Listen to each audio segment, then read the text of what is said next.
Prospecting for listings. You know, a lot of times we hear that listings is where the money is. Well, in order to get the listings, prospecting is the key to getting listings. Good, saleable listings.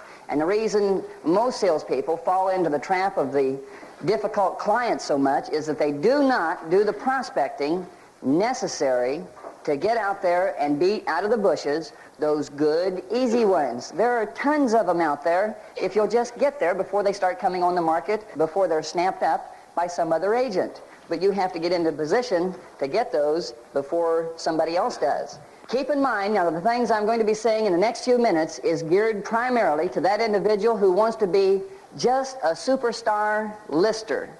Because I'm going to make an advocation here in a few minutes that some people may either throw rocks at me or flowers. And it's going to depend on your attitude of how you look at some of the things that I'm doing. Now, some people may even go as far as to say that maybe some of the things that I'm talking about and some of the ideas that I'm suggesting may be fringing upon the point of being unethical. You decide. You decide, but don't criticize it and say it won't work, because we've proven it thousands of times that these techniques are working. If you want to use them, that's up to you. How many of you are interested in getting more listings? Okay, it's nice to know you're on my side before I go in. You know, it'd make it very easy if the sellers would just call up a real estate company and say, we're interested in selling our property, and we're calling about 6 different brokers. We'd like for one of your representatives to come over, and we'd like to interview with them. Wouldn't that be nice and easy? Would that be selling or order taking? Sears and Roebuck would have the market then, you know, but that's why we get paid a $1,500 brokerage fee, or whatever it is that you get on your average sale price home, $700 or $130. Believe me, I remember those $130 brokerage fees. Little cracker box houses, $9,000, 3-bedroom. It reminds me of when I lived back on the farm in West Virginia. I know most of you have probably enjoyed the comforts of indoor plumbing, but I remember making a lot of those cold, wet trips at night myself. And I remember the time that my parents carpeted the bathroom, and we liked it so well that we ran it on into the house.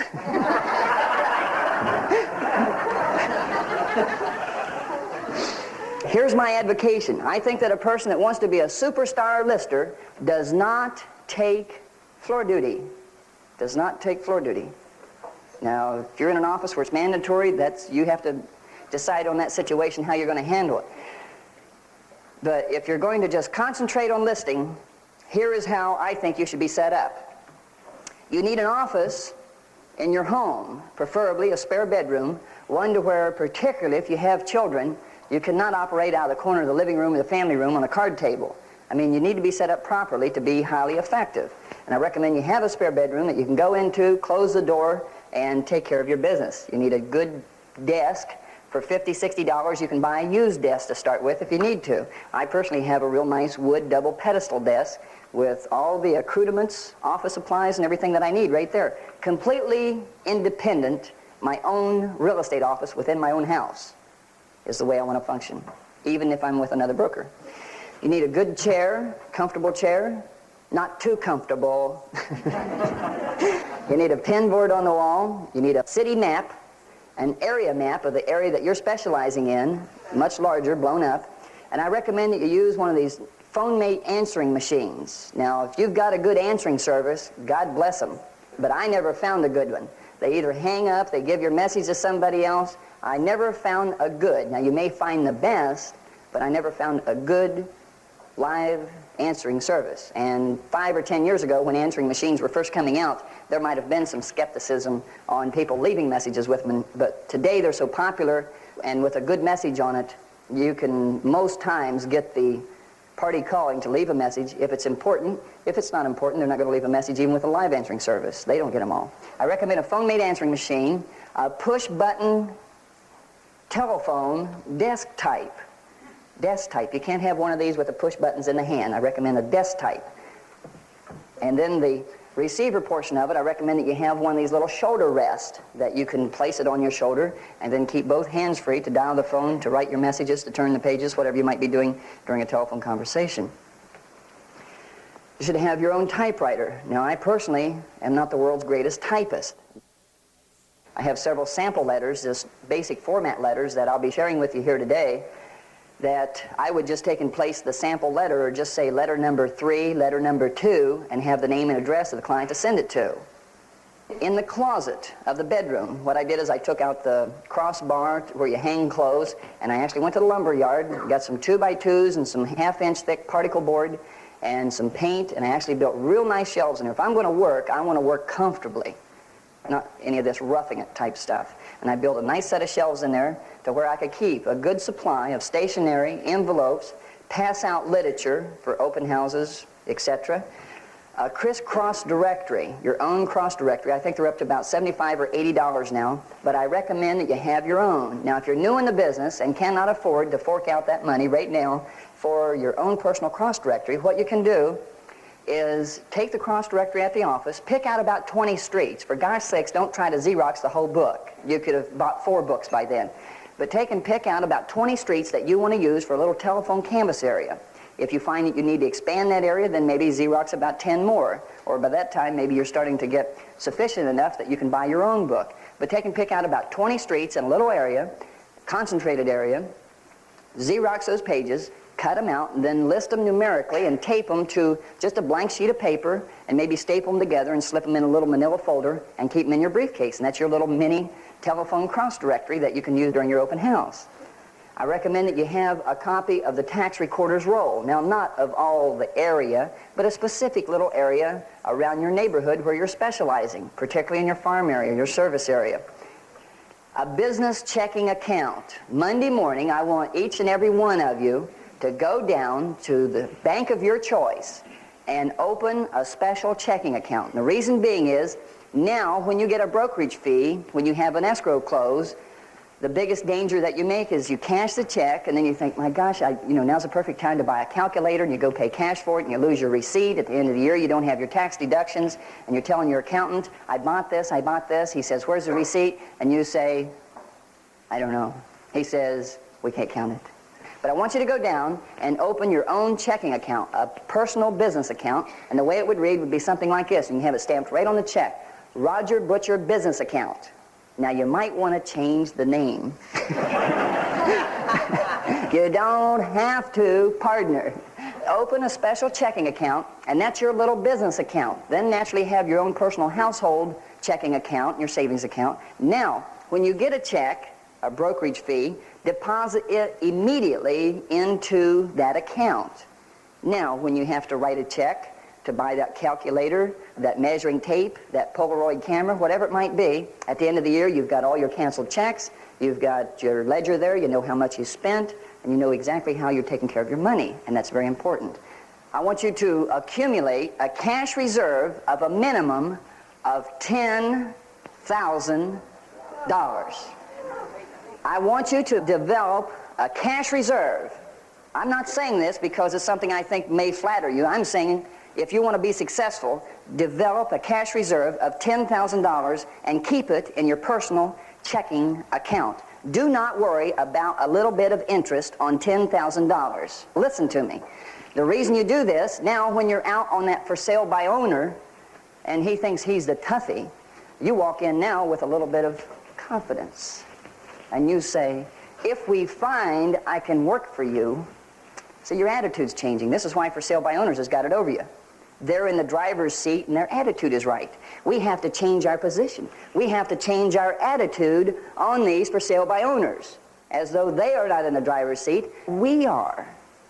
So don't worry a little bit about some pennies of interest on $10,000. When you're out on a for sale by owner and he says, we want to save the commission, and you say, as an example, let me tell you a story about a true case. I called on this for sale by owner. He was a professor at the University of Davis. He had an FHA appraisal. Now, he was living in Davis, and he had this house over here he had owned, had been renting out for a few years, and now was wanting to sell it. He had an FHA appraisal on it for $27,000. That's a true story. $27,000, and he was wanting to save it himself. I went over, nice guy, gave a presentation. He says, I still want to sell it myself. He was asking $24,000 for it. He says, I just cannot believe that properties have went up that much in the last couple years. He heard that carrying paper was a nice thing to do. He wanted a little bit of cash to buy a sailboat. He was hoping to get $2,000 down and somebody to take a note for $10,000. He had about $12,000 in equity at that price. I got to putting two and two together. I thought, why don't I write him a check for $2,000 out of my little cash reserve? He took a note, and I let him win. He about freaked out when I gave him 13% interest on the note, all due and payable in 2 years. I rented out the house for about 6 months, turned around, sold it for $32,000. Let me ask you a question. How many of you would improve your attitude if you had $10,000 you could write like that?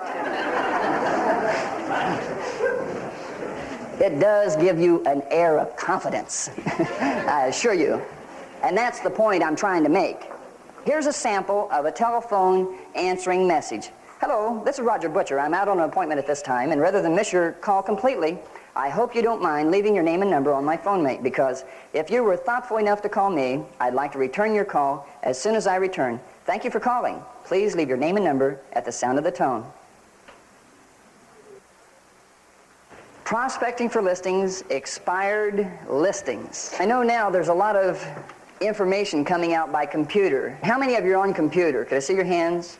Ooh, quite a bit. Does it come out in the computer when the property is expiring? How many it does? How many does it not? How many of you are on tear sheets with the information? See, we've got a variety here. The best thing I can say on expired listings is that however you find out about expired listings in your area, here's something that you can keep in mind. If it comes out on the tear sheet or if it doesn't, if it comes out on computer or if it doesn't, however you find out about expired listings, kind of be like a fish swimming upstream.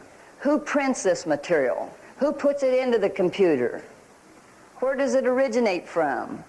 Now sure, somebody may say, that's confidential information. That's board information. We can't give it out. But if you can get it, you're ahead of the game a little bit, aren't you? Again now, expired listings, you must contact the people the very first thing in the morning. When I was listing a bunch of houses myself, we were on computer there. It would come out, as an example, this morning at 6 o'clock, our time here. The main computer was in, I believe, Chicago. We would find out here at 6 o'clock this morning, anything that expired last night at midnight, this past midnight, we would know by 6:30 or 6 o'clock this morning. Most salespeople will wait until the people get home in the evening. I had a computer terminal, one of these Tel-X units, in my bedroom. I would go walking in there, my hair all down in my eyes, punch out the keys that I needed, and have a whole list of expires. I would call and wake them up, get them out of bed. There's exciting news. Your property has expired. Now you can get somebody to work on it. Maybe there was somebody that did work on it. I don't know. Let's give you a couple ideas here that you might want to use. When you call the owner, and for gosh sakes, people, don't go around somebody's sign until the property has absolutely expired. Absolutely expired. I hear stories all the time about people dropping off packages. This is what we do for our sellers. I don't think this has a good inflection upon the real estate industry at all. Let's say, for example, we have one come out on multiple listing. Whatever our source is, we know how to get in touch with the owner in this situation. Here's your opening dialogue. Number one, introduce yourself. Good morning, Mr. Jones. My name is Roger Butcher. I'm representing Professionals Unlimited Real Estate. Is your property still available? See, that's kind of an open-end question. It may sound yes or no, but when he says, yes, it's still available, then you say, oh, you relisted it. Now, he may say, relisted it? No, it's already listed. It's been listed for almost 3 months. Were you aware that the property expired last night at midnight? I've had him do this. If he says, no, it's not available, your dialogue is, oh, the property sold. Now, if he says, no, we're going to try to sell it ourselves, what have you got? For sale by owner. If there were a way I could show you that my services didn't cost you anything, then you've got it for sale by owner. Let's say, for an example, the property was listed, it expired for the seller, has moved back east. I have actually seen salespeople print right in the multiple listing information the seller's new long-distance phone number. How many of you have seen that at one time? Yeah, quite a few. I recommend, don't let any of my students do that. If somebody's going to get the listing after it expires, let him work for it. Make sure you're not doing that. Now, if they did, they make your work easy for you. Most probably they didn't. Maybe 2/3 of them don't. Let's say, for an example now, the seller has placed his property on the market, the listing has expired, he's moved back east, and it expired while he's back that way. Now, how do we get in touch with him? If you call the agent and say, what's the name and address of the seller? And sometimes you can work out a thing with some other agents in the area. Say, hey, I know I'm going to have some expired. Why don't I refer them to you before they come up? And work out with another good agent in your area that you know is a top producer. You do the same thing for me. Let's say that you as a group are the agent that has a property listed, and it expired last night at midnight. If I am a good competitive agent in your area, and you can't get the property relisted, you've already tried and you can't, now you're going to just openly let any clown list that property? Or would you prefer to call me and say, Roger, I've got this listing over on, you name the street, the seller's phone number in Indiana is this, his address is this is his attitude, I'm referring this expired to you. What happens when I have a property expire and I call and I give you that same information? How many of you think that would be okay? Okay. All right, I do. If you don't use it. Here's a way you can find out if you don't know how to get in touch with the owner. Number one, it's a little bit slower, but you can go to the post office and on a little 3x5 white card, give the post office $1 and tell them, I would like the forwarding address of Mr. Jones. This is his present address here in this city. I like his forwarding address. And if the seller had left his forwarding address, and most of them will, with the post office, now you've got to go to the main post office. Just the branch post office can't give it to you. It's got to be the main post office in your area. For $1, you can get that individual's forwarding address. Then, maybe you want to call information, wherever that might be, and see if he has a listed telephone number. Or another method might be is to telephone canvass the neighbors with your cross directory. Say, hi, I'm Roger Butcher. I'm a friend of the Joneses. They moved away and I don't know where they are. Do you know what city they might have moved to? Or you can find out where did he work. Then you can call the employer. Say you're kind of a junior detective in this type of situation. An amateur psychologist. How many of you have noticed this champagne bottle up here? This is another thing that we used on expired listings. Now, it's not going to work every time. The way we use this the first time and started using it later for other things, it can work for sale by owners also. This one Friday afternoon, now here was a property that had come on the market. I think it was on a street named La Cumbra. Here was a property that had come on the market by one broker. It expired and I didn't know it by the time they had relisted it. But they had listed it the first time with one broker for 30 days. They had listed it with the next broker for 30 days. And it was a sharp property. New tile in the bathrooms, new linoleum, new carpeting, new paint. But when you were showing the property, this little lady that was the lady of the house, there was an older couple, they were moving down south. When you were showing the property to a buyer, I had been showing the property some. I wanted to sell it. It was really nice. Every step you took, here's this little lady right behind you. Look at all this new carpeting. Look at all this new paint. Look at all the new this and new appliances and built in this and all this. You know, it makes it a little difficult. So one day when I was over there showing property, she had pulled the refrigerator door open to get something and closed it. And I noticed about 4 bottles of cold duck sitting in the refrigerator. Later on, I found out that her and her husband play pinochle there every Saturday evening, or cards of some type, with a group of neighbors that live on that block. This one afternoon, on a Friday afternoon, she knew that our office was showing the property quite a bit, so she came into the office and bounced down on the couch there in my office and says, we're looking for a broker. And she was kind of mad a little bit, so I got my visual aid book out and tried to show her some things that we would do to market her property and so forth. Now see, she had come to me. I had not solicited her in any way other than just showing her property the way it should be shown. The property was expiring at midnight, and she was shopping for a broker.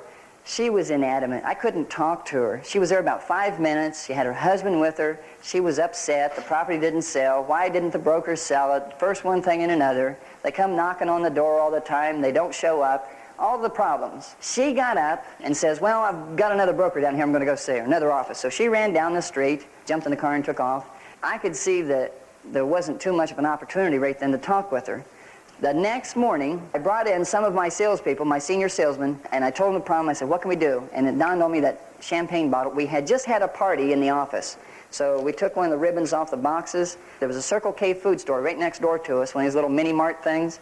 And they kept about 2 or 3 cases of cold duck champagne in their freezer there, cool all the time. So I bought one bottle of this, slapped the little ribbon on it, went over the next morning, knocked on the door real early, and here she is coming to the door, and they hadn't selected a broker yet. I said, ma'am, when you were in my office yesterday, one of us wanted to say something, and one of us didn't have a chance to listen.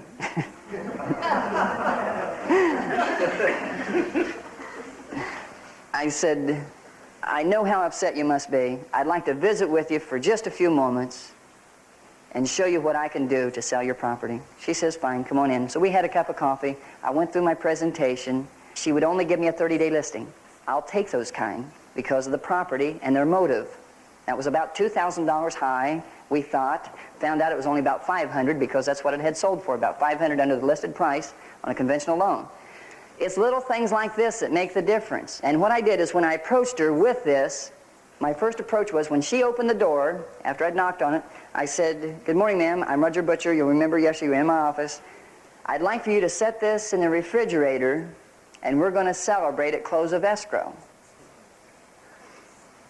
And she says, well, I've got another broker I think we're going to go with, Mr. Butcher. I appreciate you coming over, but I don't think we'll need it. I says, whether you place a property with me or somebody else, I don't care.